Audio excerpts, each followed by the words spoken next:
ఉప్పల్లో ఒక ఘటన మరొక మునిపై వరుస ఘటనలు ఒకదాని తర్వాత ఒకటి. అక్కడేమో వేరే ఒక వివాహిత సంబంధానికి అడ్డుగా వస్తున్నటువంటి భర్త పై ఈ రకంగా అక్కసు వెళ్ళగక్కుతూ రకంగా కోపానికి వచ్చినటువంటి ఆ సదరు మహిళ భర్త కూడా వేధిస్తూ ఉండేవాడంట. రోజు తాగొచ్చి నాపై అనుమానంతో కొడుతూ ఉండేవాడు, వేధిస్తూ ఉండేవాడు అని చెప్పి ఎలాగైనా భర్తను హతమార్చాలని చెప్పి చున్నీతో మెడని బిగించి హతమార్చింది. ఆ తర్వాత మరుసటి రోజుకి ఆవిడ గుండెపోటుగా చిత్రీకరించింది.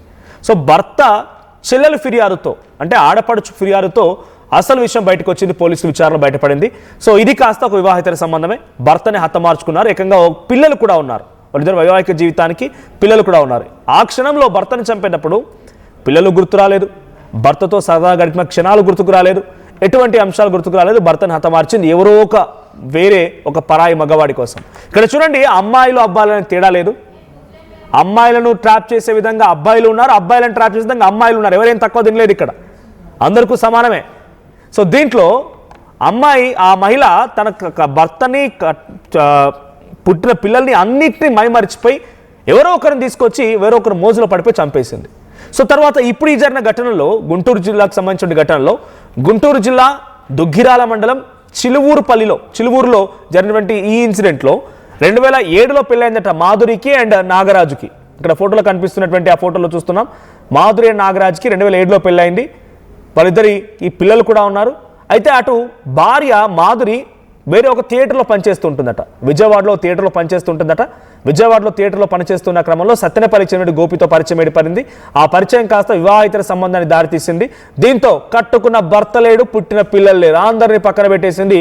భర్తని తినే బిర్యానీలో మత్తుమంది ఇచ్చి ఆయన పడుకునే విధంగా చేసి గాఢ నిద్రలో ఉండగా హతమార్చింది ప్రియుడితో కలిసి. ఆ తర్వాత ప్రియుడు అక్కడి నుంచి పరారైపోయిన తర్వాత మా ప్రతినిధి సాయి చెప్తున్నట్టుగా భర్తని నగ్నంగా ఉంచేసి రాత్రంతా పానుడలు చూస్తూ కూర్చుందంట. చూడండి ఎంత పైశాచికంగా తయారవుతున్నారు, ఎంత నీచానికి ఒడిగడుతున్నారు చూడండి. ఆ గోపి పరారైపోయిన తర్వాత రాత్రంతా ఇదే పని. అయితే ఇక్కడ ఆ మృతదేహాన్ని చూసిన తర్వాత, నాగరాజు మృతదేహాన్ని పరిశీలించిన తర్వాత బంధువులంతా ఒంటిపై కొన్ని గాయాలు ఉన్నాయనేటువంటి అనుమానంతో ఫిర్యాదు చేస్తే అసలు విషయం బయటపడింది. ఈ ఘటన జరిగింది 18వ తేదీన. ఇప్పుడు ఆలస్యంగా వెళ్ళలోకి వచ్చింది ఈ ఘటన. చూడండి, భార్య ఎవరైనా తప్పు చేస్తున్నారంటే అటు భర్త అయినా పిల్లలైనా ఇంకెవరైనా సో కొంత ఓపికగా ఉంటారు, పాప అన్ని రకాలుగా చెప్తూ ఉంటారు అంటే ఒక నానుడి నుంచి కాస్త ఒకప్పుడు చెప్పుకునేవాళ్ళు పురాణాల్లో. చాలా సందర్భాల్లో కూడా ఒక వీర వనిత లక్ష్మీబాయి, తర్వాత ఝాన్సీ లక్ష్మీబాయి, తర్వాత రకరకాల పేర్లు చెప్తుంటారు చూసారా మనం. ఆ స్థాయి నుంచి ఈరోజు ఈ స్థాయి వరకు వచ్చారు. కట్టుకున్న భర్తని హతమార్చాలి వేరే ఒకరితో. అంటే అబ్బాయిలు ఏం తక్కువ తినలేదు ఇక్కడ, మగవారు కూడా వేరే ఒక అమ్మాయి మోజులో పడి భార్యలను చంపిన సంఘటనలు కూడా ఉన్నాయి. కానీ వాళ్ళు చేస్తున్నారు కదా మేము కూడా చేస్తామన్న రకంగా అంతా కలిసి ఒకే రకమైన పంతాన్ని ఎంచుకుంటే ఏమైపోవాలి సమాజం.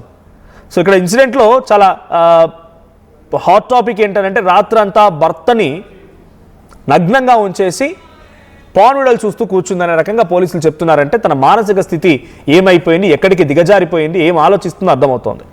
సో ఇటు ప్రియుడిని అండ్ ఆ భార్య మాధురి ఇద్దరికి అదుపులోకి తీసుకున్నారు పోలీసులు. సో ఈ ఇన్సిడెంట్లో కొంత ఇప్పుడు అందరినీ దిగ్భ్రాంతి గురి చేసే అంశాలు ఉన్నాయి. సో భర్తని హతమార్చిన వేరే ఒక వ్యక్తి కోసం పెట్టిన పిల్లల్ని, కట్టుకున్న భర్తని వదిలేసి వాడితో పెళ్ళేందుకు అడ్డొస్తున్నాడు అనేటువంటి అంశంతో తినే తిండిలో విషయం కలిపింది. అంతకుముందు మీకు గుర్తు ఉంటుంది, పటాన్చెరు దగ్గర 10th క్లాస్ స్టూడెంట్స్తో గెట్ టుగెదర్ అని చెప్పి భార్య వాళ్ళ క్లాస్మేట్స్తో కలిసి గెట్ టుగెదర్కి వెళ్ళింది. అక్కడ పరిచయమైన ఒక వ్యక్తి కోసం 10th క్లాస్లో ఎప్పుడో ఒక లవ్ స్టోరీ ఉండేనంట. ఆ లవ్ స్టోరీ అయిపోయింది. ఆ తర్వాత పెళ్లి చేసుకుని 3 పిల్లలు కూడా ఉన్నారు. ఒక్కొక్కరు 6th class, 7th class, 8th class ఆ స్టాండర్డ్లో చదువుతూ ఉన్నారు. ఆ పిల్లల్ని తినే తిండిలో విషం పెట్టింది. కన్న పిల్లలకి, నవమాసాలు మోసి కని పెంచినటువంటి ఆ పిల్లలకి తినే తిండిలో విషం పెట్టి హతమార్చింది. పిల్లలు అడ్డుగా ఉన్నారంట వివాహితర సంబంధానికి, ఆయనతో గడపడానికి, ఆ ప్రియుడితో తిరగడానికి పిల్లలు అడ్డుగా ఉన్నారని చెప్పి పిల్లలకి విషం పెట్టి చంపేసింది. తను కూడా ఊరికనే ఏదో నమ్మించాలని చెప్పి పెరుగన్నంలో కొంత అలా విషం కలుపుకుంది, ఏదో స్పృహ తప్పైనట్టు నటించింది. అసలు విషయం బయటికి ఎప్పుడు వచ్చిందనంటే దీనికి ఇన్వెస్టిగేషన్ చేశారు పోలీసులు, ఏం జరిగింది ఏంటి ఎలా అనేది. అప్పుడు బయటపడింది. అంటే ఏమైపోతుంది, ఒక ప్రియుడిని తీసుకెళ్ళి హనీమూన్కి అని చెప్పి తీసుకెళ్ళి మేఘాలయలో ఇంకొక ఇంట్లో పనిచేసే వ్యక్తితో అక్రమ సంబంధం, వివాహితర సంబంధం ఉంటే, అంటే లవర్ ఉంటే ఆ లవర్తో కలిసి అక్కడ చంపేయడం. వరుస సంఘటనలు ఒకదాని తర్వాత ఒకటి. ఇంకో దగ్గర మియాపూర్లో భర్త భార్యని హతమార్చి కనీసం తన వెంట్రుక కూడా దొరకకుండా మొత్తం కూడా కుక్కర్లో పెట్టి ఉడికించి పొడి చేసి చెరువులో కలిపేయడం.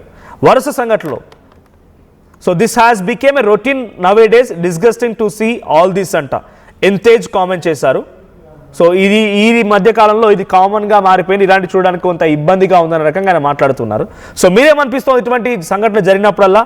గుంటూరు జిల్లాలో జరిగినటువంటి ఈ అంశం, మాధురి విజయవాడలో థియేటర్లో పనిచేయడం, అక్కడ సత్తెనపల్లికి చెందినటువంటి గోపితో పరిచయం అవ్వడం, పరిచయం కాస్త వివాహితర సంబంధానికి దారితీయడం, వివాహితర సంబంధం కాస్త ఇప్పుడు తన భర్తనే అడ్డు తొలగించుకున్నటువంటి ఒక ప్లాన్తో తినే తిండిలో కూడా విషయాన్ని కలిపి తన నిద్రమత్తులోకి వెళ్ళిన తర్వాత హతమార్చి రాత్రంతా పాన్ వీడియోలు చూస్తూ కూర్చోడం.